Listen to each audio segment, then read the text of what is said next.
So guys, इस हफ्ते सेबी कई सारे नए चेंजेस लेकर के आया है मार्केट में। स्पेशली ऐसे चेंजेस जिससे मार्केट में लिक्विडिटी बढ़ती देखने को मिली, जिसकी वजह से आपको बीएसई लिमिटेड बहुत स्ट्रॉन्ग ब्रेकआउट देता देखने को भी मिला है इस एक ही हफ्ते के अंदर। और पिछले 5 दिनों के यानी कि पिछले 5 सेशन में 7 से 8% से ज्यादा की रिटर्न आप लोगों के पास यहां पर डेफिनेटली आए होंगे। लेकिन और भी चेंजेस यहां पर आ रहे हैं मार्केट के अंदर।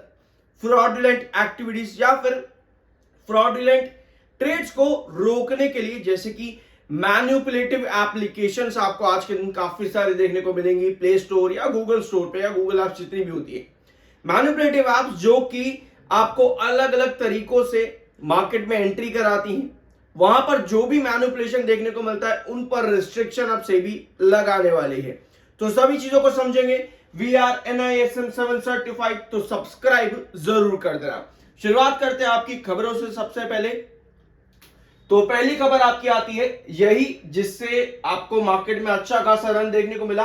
और लास्ट सेशन के अंदर ना जो आपके ब्रोकर्स की तरफ से स्टेटमेंट आया कि नहीं भैया, अभी जो है मार्केट में इतने बड़े चेंजेस लेकर के आने की कोई जरूरत नहीं है। ठीक है, sources have said that brokers are seeking continuation of the weekly option expiry.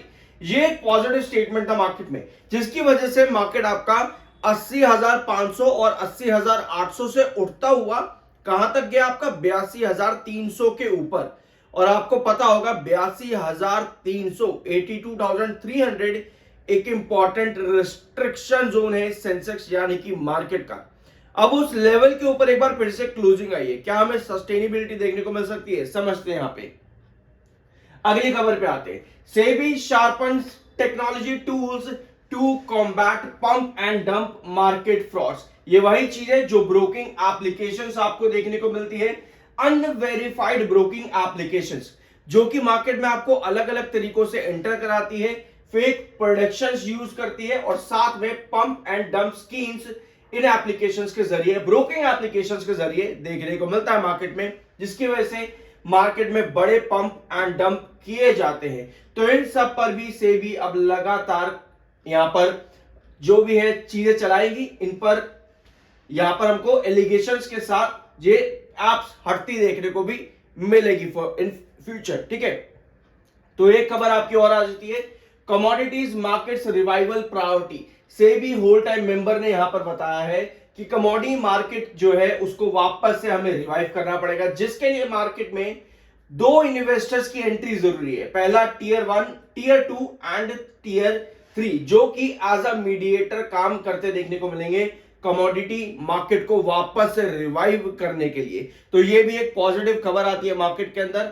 अगली खबर आपकी आती है सेफ्टी मैकेनिज्म को लेकर के, जो कि आपको नए केवाईसी रूल्स में देखने को मिलेगी, जैसे कि आपके एनआरआईज किस तरह से मार्केट में ट्रेड कर सकेंगे। अभी के लिए एनआरआईज को अलग अलग सोर्सेज से मार्केट में ट्रेड करना पड़ता है। एक आपने सुना होगा डिफरेंट सोर्सेज आते हैं, जैसे कि आपके म्यूचुअल फंड्स किस तरह से काम करते हैं मार्केट्स के अंदर, आपके एफआईएस किस तरीके से काम करते हैं। तो वही न्यू केवाईसी प्रोसीजर्स के जरिए एनआरआईज को भी मार्केट में किस तरह से फर्दर जल्दी से जल्दी, मतलब कि ज्यादा कॉम्प्लिकेशन ना क्रिएट करते हुए एंट्री कराई जाए और मार्केट को और लिक्विडिटी प्रोवाइड करी जाए, इसके लिए भी एक नया डिसीजन बहुत जल्द सेबी लेकर के आने वाली है।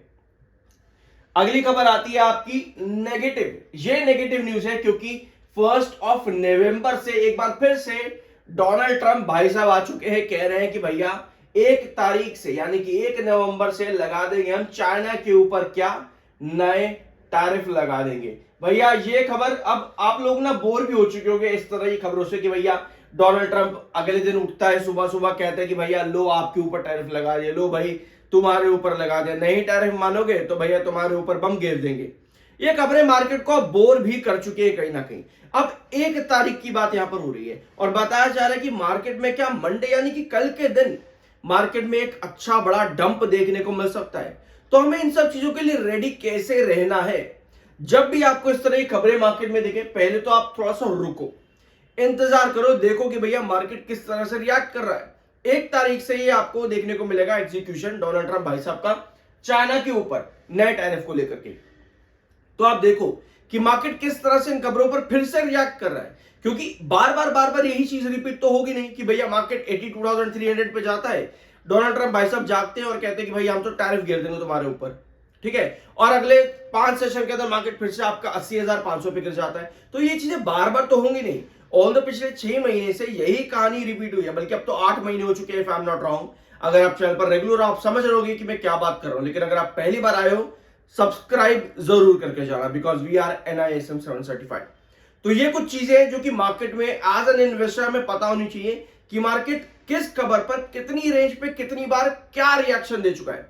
जैसे 80,500 से लेकर के 82,300, अगर वहां पर मार्केट सस्टेन कर रहा है तो यस, मार्केट में इस तरह की खबरों का अब इंपैक्ट देखना बंद हो चुका है, तो मार्केट फर्दर पॉजिटिव रिएक्ट करेगा कि भैया हमें फर्क नहीं पड़ रहा, तो जो मर्जी कर ले डोनाल्ड ट्रंप, हमें नहीं फर्क पड़ रहा। तो इस तरह की चीजें भी आपको मालूम होनी चाहिए मार्केट में। Apart from this, BSE limited का टेक्निकल पॉइंट ऑफ व्यू पे स्टिल न्यूट्रल है। 65.4 का MFI, 64.9 का RSI, टेक्निकल न्यूट्रल, 60s की रेंज पे। और 14 अक्टूबर यानी कि परसों के दिन कंपनी की एक और इंस्टीट्यूशनल इन्वेस्टर मीटिंग होने वाली है, यानी कि 14 अक्टूबर आपका एक और इंपॉर्टेंट डे हो जाता है।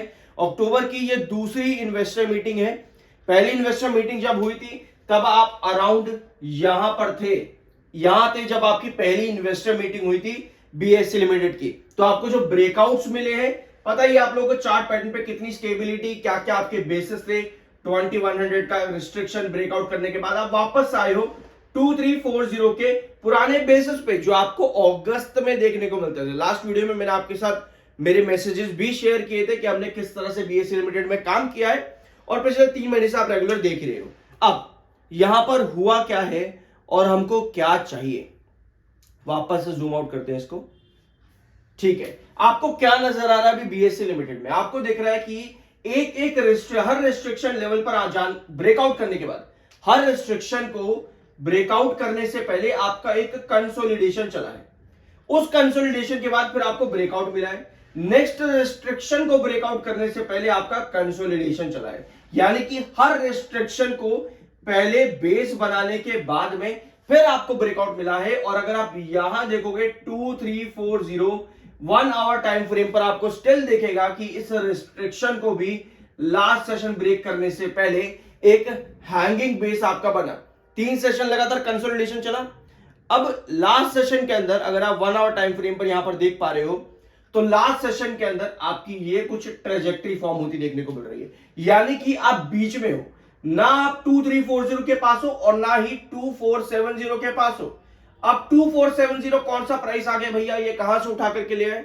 वही बात, अगर आप 3 महीने से रेगुलर हो तो आपको पता होगा कि ये आपका पुराना रिस्ट्रिक्शन है, जो कि आपको अगस्त के महीने में देखने को मिलता था और सितंबर के फर्स्ट वीक में भी देखने को मिलता था। यानी कि आपने 2340 को तो भैया ब्रेकआउट किया, अब नेक्स्ट ब्रेकआउट आपको मिलना चाहिए 2470 के ऊपर। लास्ट सेशन की 1 आवर टाइम फ्रेम की कैंडल्स अगर आप देखोगे, आपको बायर तो डेफिनेटली नजर आए हैं। तो अब यहां पर पोजीशन क्या क्रिएट होती है, वो ये है कि आपका रिस्ट्रिक्शन बन रहा है। मतलब कि अगर आपको डेली टाइम फ्रेम पर जब आप चीजों को देखते हो और 1 आवर टाइम फ्रेम पर चीजों को देखते हो, तब आपको यह समझ में आता है कि अगर अगले हफ्ते आप मंडे को सुबह उठे तो आपको नेक्स्ट डे क्या देखने को मिलने वाला है।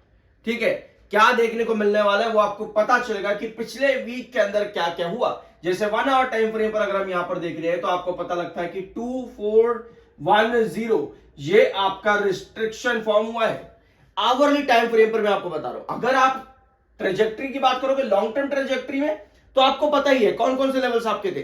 2100 नहीं, 2020, 2100 के बाद आता है 2220 के बाद आपका आता है 2340 के बाद आपका आता है 2470। ये आपकी लॉन्ग टर्म ट्रेजेक्टरी है। वेयर एज अगर आप 1 आवर टाइम फ्रेम पर देखोगे तो पिछले वीडियो के अंदर हमने ये 2 ट्रेंड्स मार्क किए थे, 2280, मैं इनको ब्लैक से मार्क कर देता हूं ताकि आपको और अच्छे से अलग से नजर आ जाए।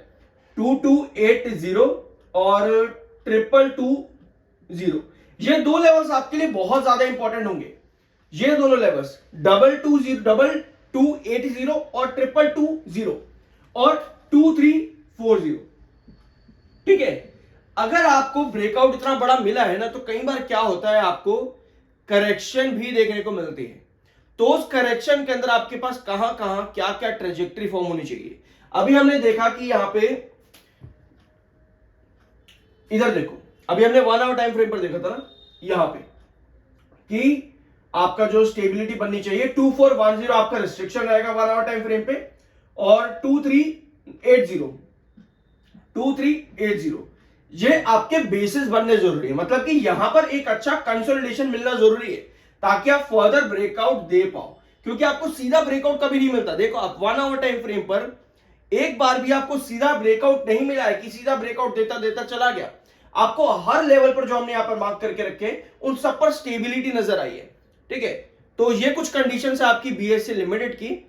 अभी आपने सारे लेवल्स यहां पर देख ही लिए हैं। तो ब्रेकआउट्स जब भी आपको मार्केट के अंदर मिलते हैं, आपको इसी तरह से पोजीशन देखने को मिलती है। पहला एक रिस्ट्रिक्शन आता है जहां पर स्टॉक आकर के रिस्ट्रिक्ट होता है। रिस्ट्रिक्ट होने के बाद आपका एक हैंगिंग बेस बनता है। अगर हैंगिंग बेस सस्टेन करता है तो आपकी एक कैंडल बनती है जो कि सस्टेनेबल ब्रेकआउट की तरफ हो। उसके बाद आपका नया ट्रेजेक्टरी फॉर्म होता है, ठीक है। तो ये कुछ कंडीशंस अभी बीएससी लिमिटेड की। आई होप की चीजें यहां पर क्लियर हो चुकी होंगी। बाय सेल की कोई रिकमेंडेशन नहीं है, वो आपकी अपनी मर्जी और ओपिनियन होना चाहिए। क्या देखते हैं यहां पर कल के दिन, क्या हमको चाइना पर जो भी नया टैरिफ लगने वाला है 1 नवंबर से, क्या उसका इंपैक्ट हमको कल ही से देखने को मिलेगा। क्योंकि मार्केट ने भी अपने 82,300 का रिस्ट्रिक्शन ब्रेक किया है, तो थोड़ा सा आपका कॉशियसनेस कल के दिन क्रिएट रहेगी मार्केट के अंदर। आई होप कि वीडियो आपको पसंद आया होगा। मिलता अगले वीडियो में। सब्सक्राइब के बिना मत जाना, because we are NISM 7 certified.